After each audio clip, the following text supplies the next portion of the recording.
Hello, everybody. Welcome to our podcast, the Construction Culture Podcast. And I'm with Chad Engle.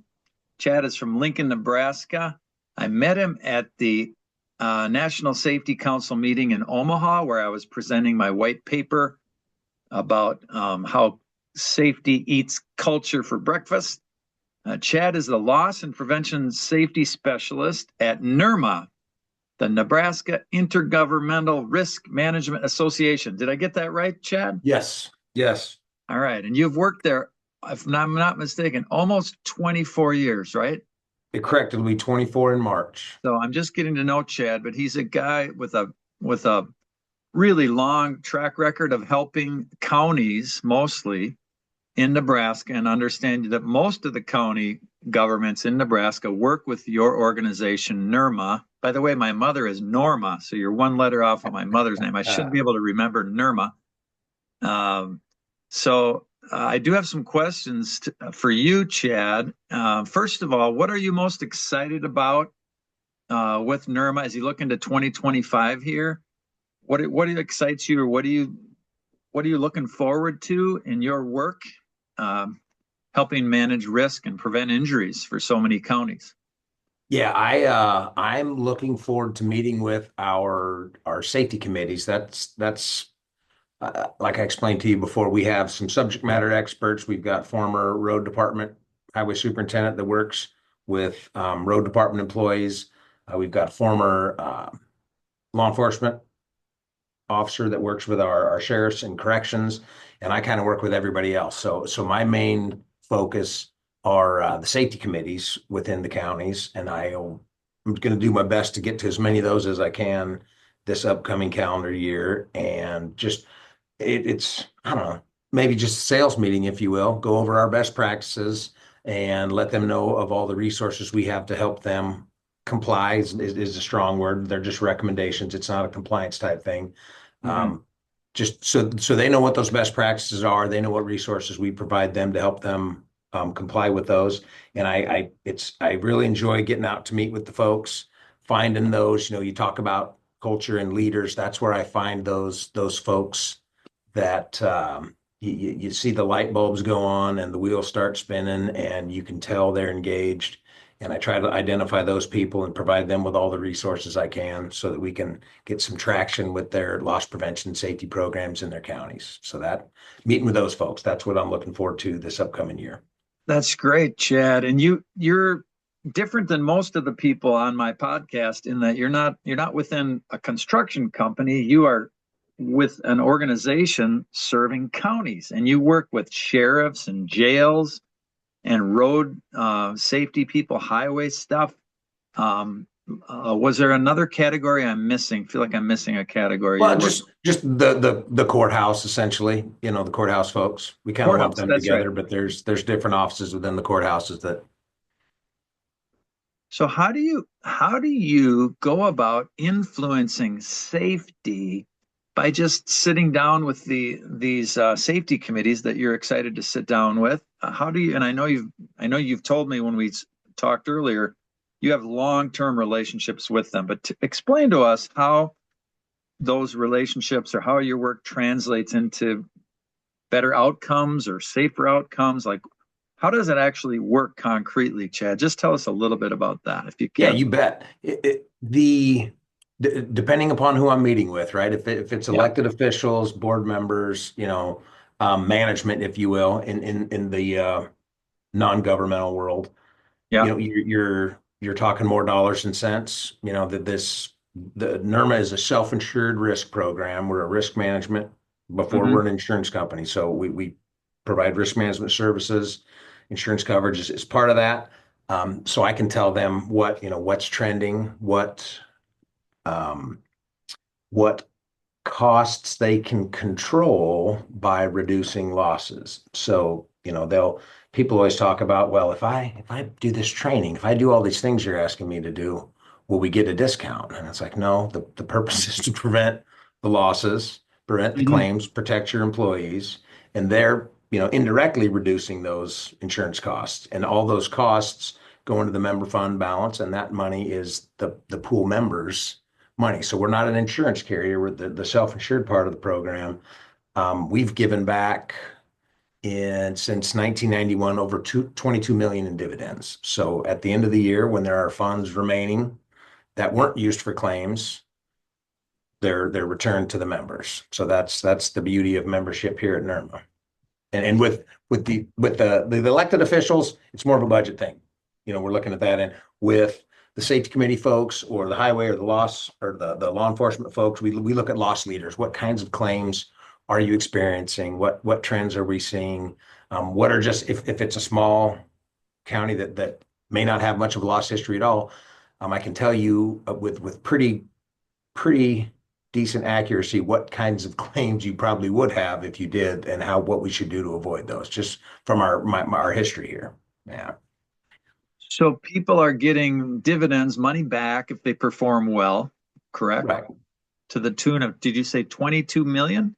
22 million since 1991. Right. It's been a while, but Yeah, a lot of years, but that's a lot of millions going Mhm. to how many? 80 counties, 70, we 80 have counties? we have 113 members total. We've got 84 counties of Nebraska's 93. We have some AAAs, local area agencies for aging. We've got some ag societies, pretty much the folks that run the fairgrounds. So counties and county related entities is what we're looking at. Sure. So the trends, would you call those lagging indicators?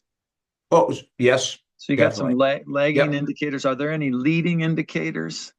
The leading indicators I focus on are what kind of training do they do? Does their safety committee meet regularly? Do they review the incidents that they do have and try to learn from those and use that information to prevent recurrence of similar Yeah. claims? Yeah. So those are the leading indicators that I focus on. Is are we meeting, and what are we doing at these meetings? Is it that we just had a meeting to say we had a meeting, or did we actually go over um, near misses? Did we go over any claims that we did have? So that's where I focus, leading indicator wise. Yeah. Sure. Sure. And you said training. What kind of training do you think is really paying off that they're doing that you're noticing? We provide, like I said, we've got the three loss prevention safety specialists that travel, and we do in-person training. We've got online training available through multiple different vendors that we partner with. Um, Video training. The loss leader training is what the common causes of loss for our members, which historically have been, trips and falls, any kind of falls, soft tissue injuries, strains and sprains, and motor vehicle crashes. So that's where I focus the majority of my recommendations are on those. We have other high risk things that counties deal with: signs, jails, law enforcement. Obviously, there's a lot of interactions that can go bad and cause injuries and harm and cost a lot of money. But so we focus on those as well. The deal, we're trying to prevent those serious injuries and fatalities, but we're also trying to focus on the things that happen day in and day out. Hmm. So what percent of the training that you see them doing or that you offer quite a bit of training, it sounds Mhm. like, are they also doing some of their own training? That's the goal. A lot of the things we offer are the online training. We've got some individual stuff. We've got streaming videos that they can do as groups, or we provide. We've got a huge library of toolbox talks that they can use. So I do like to see, and we have a lot of members that will do those monthly. I don't know if we get weekly so much, but Uh-huh. I see a lot of meeting minutes from monthly meetings on Uh-huh. those loss leaders. Uh-huh. Interesting. What percent of all that training would you say is the traditional technical safety, Chad, the OSHA 10, the OSHA 30, safe driving? And how much of that training would you call leadership development, communication training, personal awareness training? Ooh, Could you that's give us a ballpark number of I knowing would say knowing full well that most 80, 90% of what I see or more is very much technical on the mhm. tools, on the driving. Very little is leadership. But what number, if you could just throw some ballpark numbers at us from what you see in all those 80 70, plus 30, counties? maybe 80, 20. 70, I'm 30. Okay. That's on the fly. We do provide one area that we see quite a few claims in is human resources or employment practice liability. And Huh? we provide a service for our members where they've got a hotline to a law firm that just handles human resources type claims. And we do monthly roundtables with them. A lot of that deals with leadership, just what you're talking about having those difficult conversations, Huh? um, seeing things and saying things versus that's uncomfortable. I really don't want to go there. So we do our best. We've had one of our regional seminars in the recent past was strictly leadership. We had Dr. Lassiter from UNO Yeah. went on our statewide tour and Yeah. talked just about that for 8 hours at each of Wow. those seminars. Yeah. Wow. How So was we that? try. How was that received? And I did go online and see him. He looks like an interesting guy. It was well received. I mean, it's one where we'll get anywhere from 30 to 100. We'll say it. It just depends on what you get out in the Panhandle. It's a little less populated, so the Sure. session isn't as big. But then we'll have one in Lincoln with maybe 100, or Sure. Kearney with a large group as well. So pretty well received, well attended. So you'd say it's 70-30 or 80-20, where 20 or 30% of all the training you see could be more dedicated to leadership development, communication, that Correct. sort of thing. Is Yep. that I have that right? And Yes. has that changed in your nearly 24 years? Have you seen that change, or has it always been about that ratio? Um, I guess I haven't seen it change a whole lot. It's the training that we do is mainly focused, like you said, on facts, on information, on how to do things.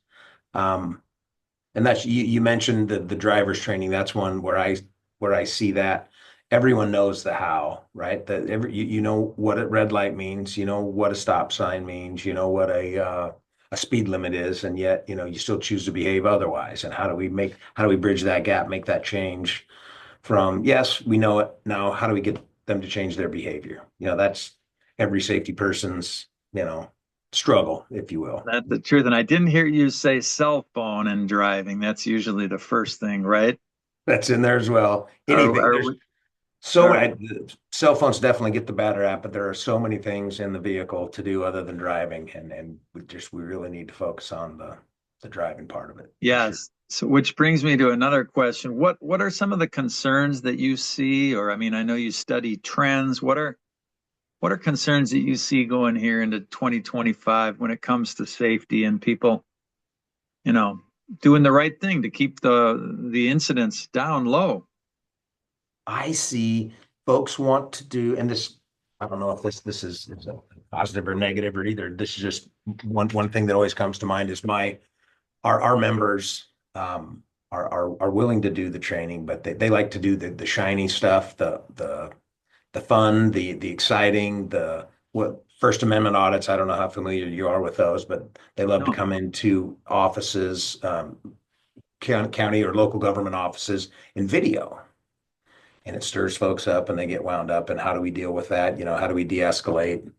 Um, and that's one that we love to get. Haven't seen any claims from that. I'm looking from the loss prevention side. How do we have losses related to this? We could. There's definitely a risk there, but why don't you have us come in and talk about crashing cars? Because we do that all the time, and that's something that we could definitely have an effect on.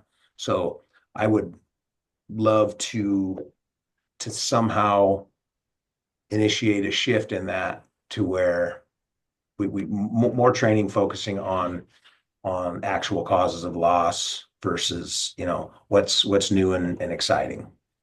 Yeah, yeah. There's a tendency to want new and exciting because safety can be kind of boring. Right.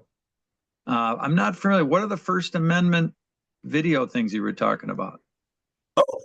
I would they're exciting if you go on the YouTube if you want to go down that rabbit hole, but folks will show up. They call themselves news folks or reporters, and they most of them have a YouTube page, and they Oh, will visit. They'll walk around. They're public areas. They're good. They know the rules, so they'll walk yeah, around public areas and video things. yeah. And then someone will, without fail, come out. What are you doing here? Why are you doing that? Why are you videoing our police cruisers or our licensing area, driver's licensing area? and their goal is to create some sort of an interaction that they can post on their webpage and get the I do know what likes. you're talking about. I was Yeah. just watching a guy on this the other day. He was just reporting on the unhappy culture at a certain city here in Minnesota, and he Hmm. went into great detail. I can't tell you who, I can't tell you, but I'll tell you he used this, and he included the N word. I mean, it was very inflammatory, Yeah. and I'm sure he'll get all the disgruntled people at that city liking it, commenting, Mhm. right? It stirs up a lot of trust. Is it potentially useful at times? Do you think there's any good in those First Amendment video Well, self-reporter I things? Is there mean, any yeah, value to that for safety? for safety wise, I just think the de-escalation as a skill is in any government work. Everyone should have it. Like that should go right along with leadership. Is how do I deal with somebody who's irate? How do I keep them from escalating, from getting worse, right? And Yeah, and that is a skill that some folks are born with. I mean, obviously, it's something you can train on and get better at, yeah, but that's 100% a skill that whether you're um, operating a motor grader out in the county or you're a law enforcement officer who's going to deal with, you know, those interactions on a day-to-day basis, the ability to keep it under control, keep yourself under control uh-huh. is very useful skill for sure. Yeah, yeah. That's an important time. It can escalate. Somebody with it, people pull out a cell phone now, and all kinds of circumstances can create Hmm. a lot of emotion and intensity. I'm doing a lot of thinking and writing about safety culture, as you know, and we've talked about. How would you define culture? I mean, I know it's a huge question, but if I say It, what, in the context of your work and safety, what is culture? it's the genuine commitment to protecting employees, protecting the county. I mean, from our standpoint, we're protecting this pool, these funds that all of our members contribute. And to me, it's that genuine commitment to protect the employees. I mean, it's most basic level, and then um, protect the county as well. It's the best, the best example is does your employee when they're at that pivotal moment when they can make the decision to do the easy thing or the safe thing, do they know what the right thing to do is? Do they know that that's what's expected of them? Do they Hmm. know that if it takes more time, that's okay? Do they know that, yeah, the goal is not to get it done as fast as we can. The goal is to get it done correctly and you back home safely. To me, that's a culture. And anything other than that employee knowing exactly what the right thing to do is and how to do it, and that's what's expected of them, is a poor culture. Hmm. Yeah, and would you say, in your view of all the cultures you've been inside of, and are these five-star cultures, three-star cultures? I mean, I'm sure you see everything from one, uh, Well, within our membership, you mean? yeah, within your membership, how would you rate the typical culture or if five was like incredibly Hmm. great leadership development, awesome technical training on every tool and piece of equipment, people generally following the norms and the Hmm. rules, the SOPs. Could you rate on a 1 to 5? If five is like rock star, the average county that you deal with, where are they on that scale? Oh, the average size 3 or 4. I mean, it's a bell curve. There are, there's a small percentage that check every box for the right reason, do the right thing, and then in the middle we've got a lot of folks. It's county government is interesting. It's what makes it fun in that each elected official can do their own thing, right? I've got that many different folks to convince of something, of the benefit of one of our best practices within a county. Because if I'm the elected treasurer or clerk or whoever, the folks in my office answer to me and me only. I mean, we may have countywide policies, but so it's interesting in that regard. You don't just go to the top and everything filters down. You kind of have more than one person that you may need to convince. But back to your question, culture wise, yeah. that what we'll say the 80-20, I would say 20% of them do great, do the best they can with what they have. And then we've got everything you could ever imagine all over the map for the rest from, and it's interesting because you think, oh, they're small rural community. They don't take this stuff seriously. And that's couldn't be further from the truth. I've found that it makes no difference where they're at. It's just a matter of who's leading them, getting back to your leadership and culture. It's a matter of who's there and how serious do they take it. And then they get reelected every 2 or 4 years, correct? Correct. Yep. How has that been a challenge for you? That's an excellent question. Because you'll see a new leader be elected, board member, or someone with that's got the ability to make changes regardless of their office. And they'll come in from, say, general industry, a power company, a construction company, something like that. Mm-hmm. And they will see, oh my goodness, but we don't follow OSHA. They're just used to doing that. They get Yeah, out of bed and they do it that way. And yeah. they show up and they see that their county doesn't. And they make changes and they make great changes. And I try to find those people and identify them and give them all the resources they need as best I can. And then they don't get reelected, or they decide, this county government thing isn't for me. So turnover is always difficult. It makes it hard. You build something up, you do that. They're doing an awesome job, and if one person leaves, one pivotal person, the whole house of cards comes down. You got to start building something new. Exactly. Wow. And do they look to you, Chad? Do they call you up and say, "Oh, we got a new leader, Chad. Can you come train us? Can you help us?" Or is it more like you're calling them, or is it a back and No, forth? we do see some of that. That's the great part about being here as long as we have. NIRMA was founded in 1988, Uh-huh. and so we don't have a lot of turnover here, which is a great thing. So we've Uh-huh. got plenty of folks that have been in county government a long time. We've got folks that have been here a long time. We've got those relationships in place. So we do get questions. Hey, I've got anything from a laborer to, elected officials, where we do workshops and trainings for them as well. Is there any downside to longevity? Is there any downside that I know you told me a lot of your people have been there 10, 15, 24 or more years. Is there a downside to no little or no turnover in your Not organization? here, not here at NIRMA, but in like any employer, if the wrong person is in place for a long period of time, yeah, there can be a downside to that. You're kind of waiting for that person to retire so we can get some change Sure, initiated and sure. make, yeah. How about maybe one last question, unless you want to add anything on your own, but what would you say is like the biggest pain or the biggest challenge, Chad, or the toughest part, either in your history or going forward? What are the really hard, difficult things about the work you do? The, I would say the not having OSHA, or I get this question a lot. Do we have to? Is this required? And Uh, then that's a challenge because now we have to explain why. Well, even though, there's not a regulation in place that requires you to do this, you owe it to your employees. You've got a moral obligation, financial obligation to yourself, to taxpayers. We look at it as a business, but you always have to remember that no, these folks were elected to do the best they can to represent their taxpayers. So it's that education process and it's challenging.